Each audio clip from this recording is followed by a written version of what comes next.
नमस्कार प्यारे बच्चों। बहुत बहुत स्वागत है आप लोगों का सिंपल एजुकेशन में।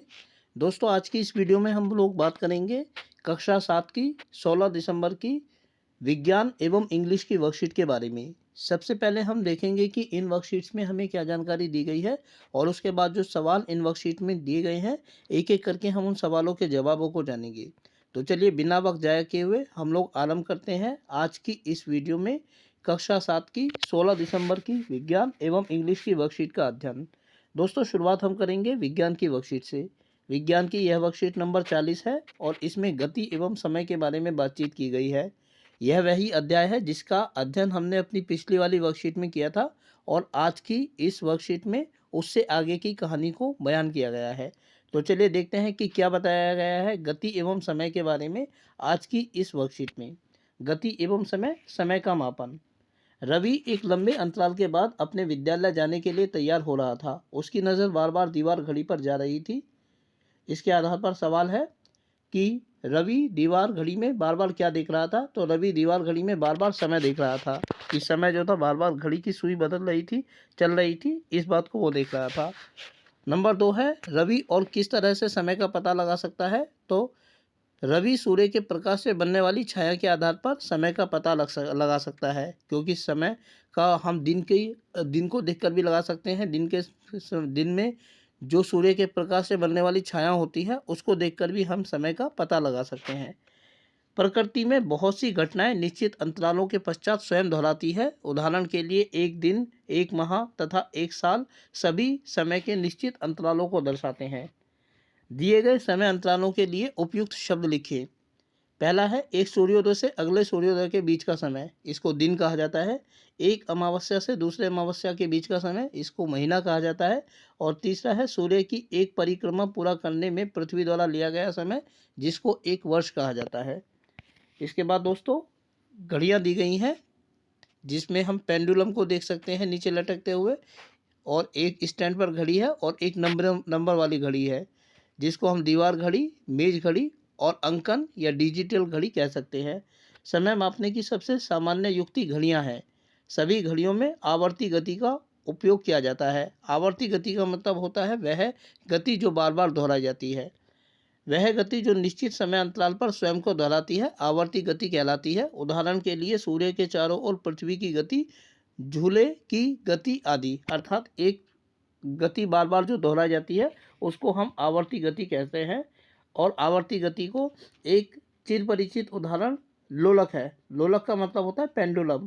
पेंडुलम एक स्वतंत्रता पूर्वक लटकी हुई किसी भी वस्तु को कहा जाता है, जैसा कि हम चित्र में देख सकते हैं। एक सरल लोलक है और एक दोलन करते हुए सरल लोलक के गोलक की विभिन्न स्थितियां हैं, अर्थात वो किस तरीके से बार बार गति करता है, आवर्ती गति को दोहराता है। तो प्यारे बच्चों, ये वर्कशीट थी। अब इस वर्कशीट के आधार पर हमें कुछ सवालों के जवाब देने हैं। पहला सवाल है खाली स्थानों का। सूर्य के चारों ओर पृथ्वी की गति डैश गति का एक उदाहरण है। ये आवर्ती गति भी हम इसको कह सकते हैं, क्योंकि ये बार बार दोहराई जाती है। और इसको हम परिक्रमण भी कह सकते हैं। परिक्रमण इसलिए क्योंकि पृथ्वी द्वारा सूर्य का जो एक साल में चक्कर पूरा किया जाता है उसको हम परिक्रमण कहते हैं, जबकि सूर्य पृथ्वी जो होती है अपनी धुरी पर भी बार बार घूमती है, जिसको हम परिभ्रमण कहते हैं। तो हम इसको परिक्रमण भी कह सकते हैं और इसको हम आवर्ती भी कह सकते हैं, क्योंकि पृथ्वी की यह गति बार बार दोहराई जाती है। उसके बाद है आवर्ती गति से आप क्या समझते हैं। तो बार बार दोहराने वाली गति को आवर्ती गति कहा जाता है। तो प्यारे बच्चों, ये विज्ञान की वर्कशीट थी। अब हम आगे बढ़ते हैं और देखते हैं इंग्लिश की वर्कशीट। प्यारे बच्चों, जैसा कि आप जानते हैं कि इंग्लिश की वर्कशीट के अंतर्गत आजकल हम Ashes that made trees Bloom नामक स्टोरी का अध्ययन कर रहे हैं और आज की इस कहानी में उससे आगे की कहानी को बयान किया गया है। तो चलिए देखते हैं क्या बताया गया है आज की इस वर्कशीट में Ashes that made trees Bloom नामक स्टोरी के बारे में। स्टोरी सो फार, अर्थात अब तक हमने क्या देखा। The dog led the old couple to a pile of gold, कि कुत्ते की मदद से बूढ़े दंपत्ति को सोने चांदी का एक ढेर मिला। The neighbours tried to find the gold in the same manner, और उनके पड़ोसियों ने भी इसी प्रकार सोना ढूंढने का प्रयास किया। When they could not they killed the dog, लेकिन जब ढूंढने में असमर्थ रहे तो कुत्ते को उन्होंने मार दिया। The dog's spirit once again guided the good old couple by appearing in his dream and led them to making gold by making a mill and mortar from the tree. और एक बार कुत्ता जो था उनके सपने में आया और उसने बूढ़े दंपति को एक बार फिर से मोटर और मिल बनाने की सहायता से, पेड़ की सहायता से सोना चांदी ढूंढने में मदद की। उसके बाद क्या हुआ अब देखते हैं। Meanwhile the envious neighbours peeped in at the window when the boiled beans were being grounded। जब वो अपने इस काम को कर रहे थे, बीन बना रहे थे, उबाल रहे थे, तो उनके पड़ोसी, जलने वाले पड़ोसी उनके जो थे, वो खिड़की से झांक रहे थे। Goody me cried the old hag as she saw each dripping of sauce turning into yellow gold. जो सॉस था वो सारा का सारा सोने में परिवर्तित होता जा रहा था। इसको लोग देख रहे थे और चिल्ला रहे थे। Until in a few minutes the tub under the mill was full of shining mass of gold. कुछ सेकंड के अंदर ही जो टब था जिसमें मिल उबाला जा रहा था वो पूरा सोने से भर गया। So the old couple were rich again. तो इस प्रकार जो बूढ़े दंपत्ति थे एक बार फिर से अमीर हो गए। The next day the stingy and wicked neighbours came and borrowed the mortar and magic mill. तो अगले दिन कुछ पड़ोसी उनके पास आए और उन्होंने जादुई जो मिल था वो और मोटर था वो उनसे उधार ले लिया। They filled one with boiled rice and the other with beans. और उनमें से उन्होंने एक को उबले हुए चावल से और बीन से दूसरे को बीन से भर दिया। Then the old man began to pound and the women to green. और उन्होंने अपना अपना कार्य करना शुरू कर दिया। But at the first blow and turn the pastry and sauce turn into a foul mass of farms. लेकिन वो जो सामान था बीन और राइस का वो सारा कीड़ों से भर गया। Still one angry at this they chopped this mill into pieces to use as firewood. इससे गुस्सा होकर उन्होंने उस सामान को जो पीप थी उसको तोड़ दिया और लकड़ी के छोटे छोटे टुकड़ों में बांट दिया, लकड़ी के ईंधन को के रूप में जलाने के लिए।